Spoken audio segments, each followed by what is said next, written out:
काशीनाथ, हमें खुशी हुई तुम्हारी बहादुरी देखकर।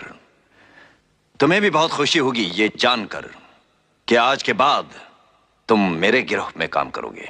ये मजदूर का हाथ है कातिया, लोहा पिघलाकर उसका आकार बदल देता है।